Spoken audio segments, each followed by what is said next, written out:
There's a moment every warrior faces, a silent war. No enemies, no noise, just one decision, move or stay frozen. I've seen men wait their whole lives for the perfect moment. They wait for clarity, for confidence, for motivation. But the mountain does not wait. The sun does not wait. Your life will not wait.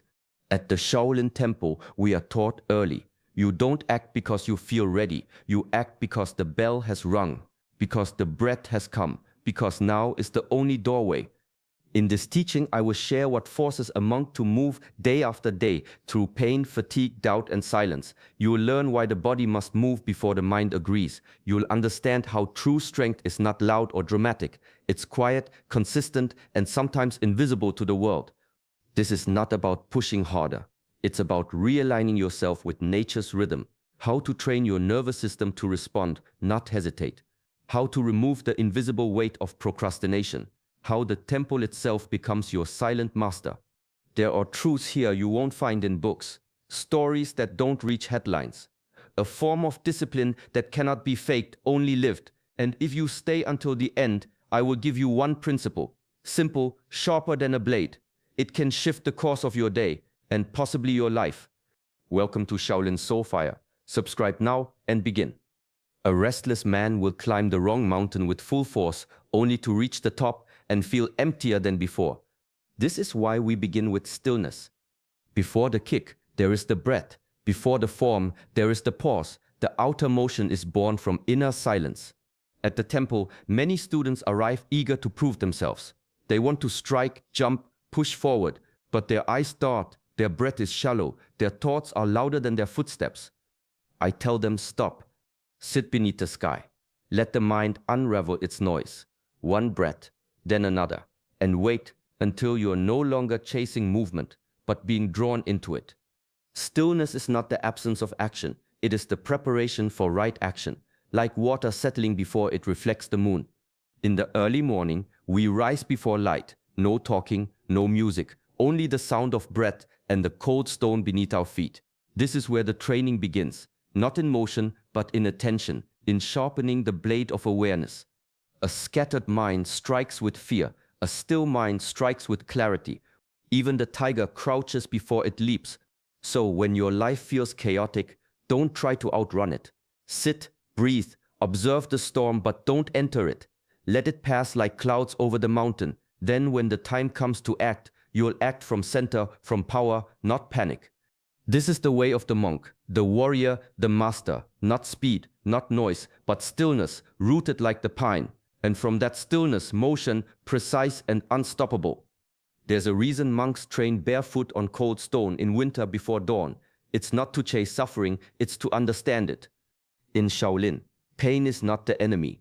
It is the teacher that never lies. When the legs shake in horse stance, when the muscles burn from repetition, when silence becomes louder than thought, that is where the real training begins. Discomfort is a gate. Most people turn back at the threshold. They flinch, distract themselves, delay, but the ancient path teaches what you avoid owns you. What you study, you begin to master. Pain sharpens awareness. It shows you where your attention collapses. It reveals where the ego clings, where the breath tightens, where control slips through your fingers. But if you stay with it, not fighting it, not fleeing it, something shifts. You stop reacting and begin observing. You learn to hold the sensation, to soften around it, to breathe into it. And in that space, patience is born, discipline, resilience. Not the loud kind, not the kind that needs to prove itself, but a quiet, steady strength that no one can see until life tests you. Avoiding pain means avoiding your edge, and the edge is where transformation waits. This is not about seeking suffering, it's about no longer fearing it. Knowing that every time you stay with the discomfort, you're training the part of you that doesn't quit, the part that doesn't panic, the part that acts with clarity when others fold. To study pain is to study the self, and to master pain is to become unshakable. The path to mastery is hidden in plain sight. It's in how the monk folds his robe each morning, how he bows before entering the hall, how he sweeps the stone courtyard, not quickly, not lazily, but with full presence. These are not chores. They are forms, rituals, invitations to refine the self. In Shaolin, we do not train in flashes of glory. We train in the quiet repetition of simple acts. A single movement, practiced 1,000 times, becomes a gate to something deeper. Precision sharpens the body. Repetition clears the mind. It's not about doing more, it's about doing one thing well again and again until it becomes part of you, until the line between practice and life disappears. The modern mind seeks novelty. It craves the rush of something new. But the ancient mind knows repetition reveals truth. If you pay attention, the same act will show you different layers. A deeper breath, a quieter mind, a smaller effort with greater effect. Don't wait for a perfect morning or some dramatic turning point. Begin with what's in front of you. Wash the bowl. Make the bed. Walk slowly without rushing. Discipline doesn't grow in big moments. It grows in the unnoticed ones. In how you sit when no one is watching. In how you speak when you're tired. In how you return again and again to the task you once avoided. These small acts, they build a rhythm, a structure, a center. And from that center, everything else moves.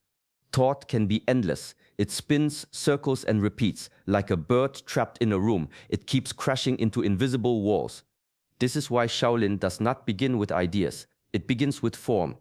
The monk learns to stand before he learns to speak. Feet rooted, spine upright, shoulders dropped. Breath moving in and out like a tide. No rushing, no slouching, just presence inside the shape of the body. Posture is not decoration, it is discipline made visible. It tells the nervous system, I am here, I am ready. The breath follows, deep, silent, steady, not controlled, but conscious. Breath is the bridge between the seen and unseen, between movement and stillness, between chaos and order. And then come the gestures. A bow, a fist closed over an open palm, a step forward, each one rooted in thousands of years of training, but also in this very moment. Because here's the truth, if the body doesn't move, the mind stays stuck. You can't think your way into peace. You train it, you walk it, you live it. In Shaolin, meditation isn't always still. It's walking, breathing, stretching. It's pouring tea without spilling. It's sweeping the floor with one pointed attention. The body becomes the container. It gives shape to intention. It makes the invisible real. And through that form clarity, not as a thought, but as a state, alive in your limbs, present in your actions, grounded in your breath. This is the way thought becomes wisdom, not through more thinking, but through form, through doing, through the sacred rhythm of movement. The mind always wants to understand before it begins. It wants certainty, control, a map of the entire path. But the Shaolin path doesn't unfold that way. You don't read your way into mastery, you live into it. At the temple, there's no long lecture before training, no detailed explanation of the movement. The student is told, stand like this, breathe like this, now move, again, again, again, again. At first, the motion feels foreign, awkward. The mind resists, it asks, why this way? What does it mean? But the answers don't come in words, they come through the doing. Repetition reveals the lesson. Movement gives birth to insight, not the other way around. This is the ancient rhythm motion first, meaning later. Just as a tree grows upward before understanding the sky, you act before you comprehend the depth of what you're becoming. Many stay stuck because they're waiting for clarity. But clarity is forged in the fire of action. It's the reward, not the requirement. Step into the form, even if your balance wavers. Speak the truth, even if your voice shakes. Begin the path, even if you can't see the end. Each motion will teach you something thinking never could. The body holds wisdom the intellect cannot grasp, and the only way to unlock it is to move, to sweat, to struggle, to return over and over until the form becomes part of you and the meaning reveals itself without effort. In this way, doubt dissolves, not through answers, but through discipline. Clarity waits on the other side of movement, always. Each time you delay, the weight grows. What was once a simple task becomes a shadow. It follows you, lingers in the back of your mind, drains your energy, not because it's difficult, but because it was avoided. In the Shaolin path, hesitation is a form of resistance, not against the task, but against the self. The longer you wait, the louder the inner noise becomes. Doubt creeps in. The mind begins to build stories. It's too much. I'll do it later. I'm not ready. But monks are trained to act before the mind has time to interfere. To move while the moment is still alive. To strike while the task is still light, still part of today. There's wisdom in immediacy. Not rush, not impulse, but presence. When something appears, it appears for a reason. To see it and move with it is to live in rhythm with life. Procrastination is not just delay, it's disconnection from your purpose, from your word, from the flow of energy that was meant to pass through you. Left unfinished, tasks begin to rot, not just in the outer world, but within. They become clutter, static, weight on the soul. But action is cleansing. Even the smallest motion, writing one line, washing one dish, speaking one truth, breaks the spell. There's a saying in the tempo, the second you feel the resistance, bow and begin. No drama, no debate, just a shift from mind to motion. Because the longer you wait, the more you'll believe the lie that you need more time. But the truth is quiet, and it comes from the body. Begin now. While it's still light, while it still belongs to you. The body takes cues from the space it inhabits. In the Shaolin temple, nothing is placed by accident. The halls are clean, the robes are folded. Even the silence has structure. This order is not for appearance, it is for the mind. Environment becomes instruction. A student who enters a space of clarity begins to move with clarity. The senses sharpen, the breath slows. Discipline, without a word, begins to echo through the walls. Your space, however small, carries power. It speaks to your nervous system. It either awakens you or dulls you. It either invites stillness or stirs restlessness. Disorder outside creates noise inside. Clutter is not just visual, it's spiritual. It scatters the attention, fractures the intention. That's why monks are trained to sweep, to clean, to care for their tools. Not as servants of the space, but as caretakers of their own consciousness. When you remove distractions, you're not just making room physically, you're declaring, I am ready. I have made space for discipline to arrive. A room where everything has its place teaches the mind to settle. It invites you to act with focus, to sit with purpose, to move with less resistance. And when your surroundings reflect clarity, your body no longer needs to battle chaos. It aligns with calm. You don't need a temple to live this way. You only need to treat your environment as sacred, a mirror of your mind, a reflection of your path. Let your space train you without speaking. Let it become your silent master. The desire to begin only when perfect is a clever illusion. It wears the mask of humility, but underneath it's pride, wanting to be impressive before being sincere, wanting to avoid the awkward, clumsy beginning. But all true paths begin with imperfection. In Shaolin, no student waits to feel worthy. They bow, enter the hall, and train with whatever strength, breath, or balance they carry that day. The present moment is the only master, not your potential, not your plans, only now. The wind doesn't ask the tree to grow taller before it bends it. The rain doesn't fall only on the prepared soil. Nature teaches by contact, by presence, not by permission. To train with what you have is to be honest. This is the state of your mind. This is the state of your body. No pretending, no delay, just the raw truth of now. And it's enough. Growth doesn't come from waiting. It comes from moving through what you are, not around it. That sore knee, that scattered attention, that restless spirit, these are not obstacles, they are your path. There is deep strength in starting before you feel ready. It teaches humility, it dissolves perfectionism, it allows life to meet you where you truly are. The monk sweeping the floor is not less than the master performing a perfect form. Both are in practice, both are present. That is what matters. So drop the idea of who you should be. Meet the moment as you are, barefoot, uneven, fully alive. There is no better time, only now. No one walks a straight path, not even the monk.